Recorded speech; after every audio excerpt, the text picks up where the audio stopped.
नमस्कार दोस्तों, हॉकफीड न्यूज़ में आप सभी का स्वागत है। दोस्तों, बचपन से हमारा सपना होता था कि हम हवा में उड़ सकें, पर जब हमें पता चला कि हम पक्षियों की तरह नहीं उड़ सकते, तो हमने सोचा कि कोई एरोप्लेन बन जाए या कोई उड़ने वाली कार बन जाए।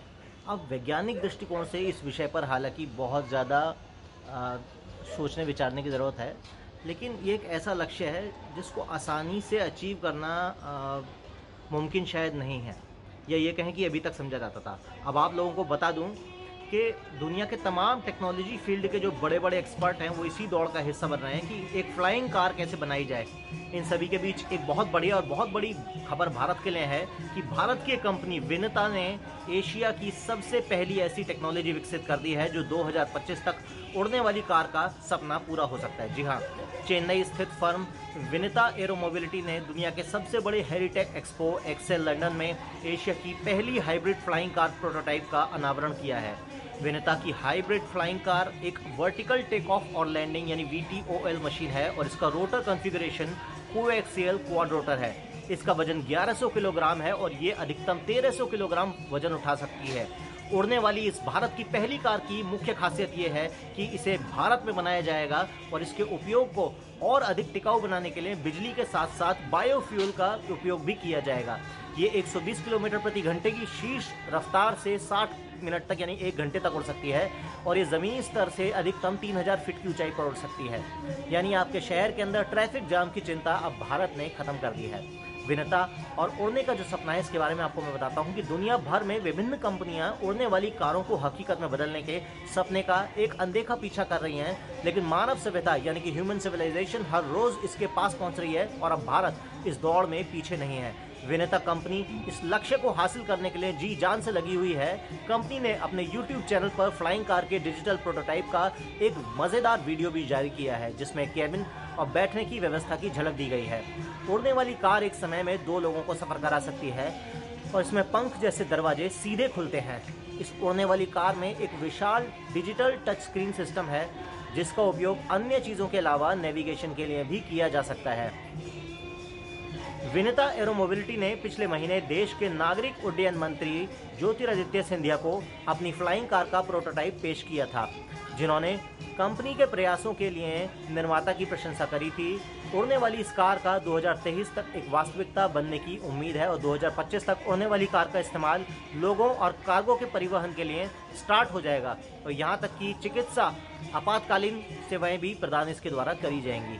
तो दोस्तों, कैसा लगा आपको इस भारत की उड़ने वाली कार के बारे में सुन के? आपको ये भी बताना चाहूँगा कि विनिता एरो मोबिलिटी के संस्थापक और CEO योगेश रामनाथन के अनुसार कंपनी 2023 तक अपनी हाइब्रिड इलेक्ट्रिक फ्लाइंग कार का उड़ान परीक्षण करने और इसे 2025 तक वाणिज्यिक उड़ानों के लिए उपलब्ध कराने की उम्मीद कर रही है। वर्तमान में उनके पास प्रूफ ऑफ कॉन्सेप्ट भी है। ऐसे में उनके टेक्नोलॉजी के लिए एक और छोटा मॉडल फिलहाल तैयार है। उनके डिज़ाइन में 1 टन वजन की 2 सीटों वाला वाहन दिखाया गया है जो क्वाडकॉप्टर जैसा दिखता है। कंपनी का ये कहना है कि उनके वाहन को बायोफ्यूल और बैटरी दोनों द्वारा संचालित होने पर 60 मिनट की उड़ान समय सहन शक्ति के साथ 120 किलोमीटर प्रति घंटे की शीर्ष रफ्तार पर 200 बल्कि 250 किलोग्राम का पेलोड ले जाने के लिए डिज़ाइन किया गया है।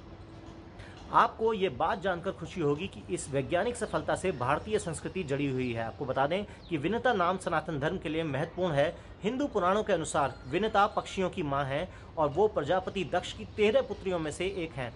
कश्यप से उनकी 12 बहनों के साथ विवाह हुआ था तथा उन्होंने 2 पुत्रों को जन्म दिया जिनका नाम अरुणा और गरुड़ था। यह वही गरुड़ है जो भगवान विष्णु के वाहन यानी कि दुनिया का पहला एरोप्लेन। आपको बता दें कि इंडोनेशिया की राष्ट्रीय एयरलाइंस का नाम भी गरुड़ है। ये विकास भारत के वैज्ञानिक कुशलता को दर्शाता है और भारत की महान प्राचीन संस्कृति के वैज्ञानिक होने का भी प्रमाण की पुष्टि करता है। आपको बता दें कि भारत यातायात में न केवल ऑप्शनल एनर्जी यानी जो रिन्यूएबल एनर्जी के जो अच्छे नए ऑल्टरनेटिव्स हैं उनका विस्तार कर रहा है, अपितु मोदी सरकार उन कंपनियों के लिए सुविधाएं भी मुहैया करा रही हैं जो कि इलेक्ट्रिक व्हीकल की प्रोडक्शन को बढ़ाने के लिए काम कर रही हैं। ऐसे में अमेरिकी ऑटोमोबाइल कंपनी टेस्ला ने भी भारत में ऐलान कर रखा है। इसके विपरीत कई ऐसी कंपनियां हैं जिनकी कोशिश चीन में बनी गाड़ियों को भारत में बेचने की है। ऐसे में केंद्रीय परिवहन मंत्री नितिन गडकरी ने टेस्ला को एक सख्त संदेश देते हुए कहा है कि यदि व्यापार करना है तो भारत में कारों का प्रोडक्शन करना होगा, यानी कि चीन से भारत लाकर इलेक्ट्रिक कारें बेचने की अनुमति नहीं होगी।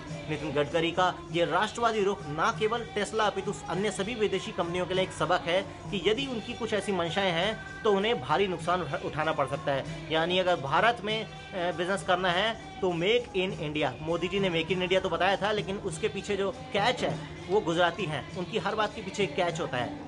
यदि मोदी जी ने कहा कि मेक इन इंडिया, तो उनके कहने का मतलब है कि if you want to do business in India then make in India. अब मोदी सरकार को ये बात भली भांति पता है कि विदेशी कंपनियां इस सकारात्मक रवैये का फायदा उठा सकती हैं। इसको लेकर अब मोदी सरकार के सड़क परिवहन मंत्री नितिन गडकरी ने एक आक्रामक बयान दिया है। उन्होंने कहा है कि मैंने टेस्ला से कह दिया है कि भारत में वो चीन में बनी इलेक्ट्रिक कार्स को ना बेचे। टेस्ला को भारत में इलेक्ट्रिक कारों का निर्माण करना चाहिए। यही नहीं, उसे भारत से इलेक्ट्रिक कारों का निर्यात भी करना चाहिए। इतना ही नहीं, इस दौरान भारतीय ऑटोमोबाइल कंपनी टाटा मोटर्स की खुले आम तारीफ करते हुए नितिन गडकरी को सुना गया, जहां उन्होंने कहा कि टाटा मोटर्स द्वारा निर्मित इलेक्ट्रिक कार्स जैसे नेक्सॉन आदि वो टेस्ला द्वारा जो निर्मित इलेक्ट्रिक कार्स हैं उनसे किसी भी मायने में कम नहीं है। भारत सरकार की इलेक्ट्रिक व्हीकल्स को लेकर जो एक पर्टिकुलर पॉलिसी है वो ये है कि इलेक्ट्रिक वाहनों के निर्माताओं को विशेष सुविधाएं भी प्रदान करी जाएंगी। ऐसे में नितिन गडकरी ने कहा कि आप टेस्ला द्वारा जो भी मदद चाहते हैं वो हमारी सरकार द्वारा प्रदान की जाएगी। कंपनी की टैक्स सब्सिडीज से जुड़ी मांग को लेकर वो अब भी टेस्ला के अधिकारियों से बातचीत कर रहे हैं। ध्यान देने वाली बात यह भी है कि टेस्ला के अधिकारियों ने भी भारत में शुल्क में रियायतें देने की मांग करी थी। केवल नितिन गडकरी ही नहीं, अपितु भारी उद्योग मंत्रालय ने भी टेस्ला से शुल्क संबंधी रियायतों को लेकर एक विशेष शर्त रखी है। मंत्रालय का कहना है कि पहले वो भारत में अपने प्रतिष्ठित इलेक्ट्रिक वाहनों का निर्माण शुरू करें, उसके बाद ही रियायत संबंधी मांगों को लेकर सरकार विचार करेगी। यानी भारत का रुख अब सख्त है, क्लियर है, खुला संदेश है पूरे विश्व को कि globalisation but not at the cost of our own economy. Bharat सरकार परिवहन क्षेत्र में इलेक्ट्रिक रेवोल्यूशन के लिए युद्ध स्तर पर काम कर रही है। इसको लेकर फिक्की ने एक कार्यक्रम के दौरान नितिन गडकरी ने कहा था कि सरकार परिवहन क्षेत्र में कार्बन उत्सर्जन कम करने के लिए 2030 तक प्राइवेट कार्स में इलेक्ट्रिक कारों की हिस्सेदारी बढ़ाकर मिनिमम 30% करना चाहती है और कमर्शियल व्हीकल्स में यह हिस्सेदारी बढ़ाकर 70% और दोपहिया तिपहिया वाहनों में 80% तक इलेक्ट्रिक व्हीकल पर लाने का टारगेट है। अब भारत सरकार का इलेक्ट्रिक व्हीकल्स के मार्केट को विस्तार देने का एक मकसद कहीं ना कहीं ये भी है कि इससे बड़े स्तर पर भारतीयों को रोजगार मिल सकेगा और सऊदी का जो पेट्रोल माफिया है उससे निजात मिल सकेगा। इसके विपरीत यदि टेस्ला जैसी कंपनियां चीन से अपनी कारें भारत लाकर बेचेंगी तो इससे भारत को आर्थिक मोर्चे पर झटका भी लग सकता है। यही कारण है कि टेस्ला के भारत आने से पहले ही परिवहन मंत्री नितिन गडकरी ने कह दिया है कि टेस्ला भारत में केवल एक शर्त पर व्यापार कर सकता है कि जब वो भारत के अंदर अपनी इलेक्ट्रिक कार्स बनाने का निर्णय ले। तो दोस्तों, भारत सरकार का ये बदलता रवैया अपनी इकोनॉमिक पॉलिसीज़ को लेकर जो है, क्या वो आपको पसंद आया या नहीं? हमारे साथ कमेंट में इस बात को शेयर करें और इस वीडियो को शेयर करने के साथ साथ चैनल को सब्सक्राइब करना और बेल आइकन दबाना बिल्कुल ना भूलें। अभी के लिए इतना ही। जय हिंद, जय भारत, नमस्कार।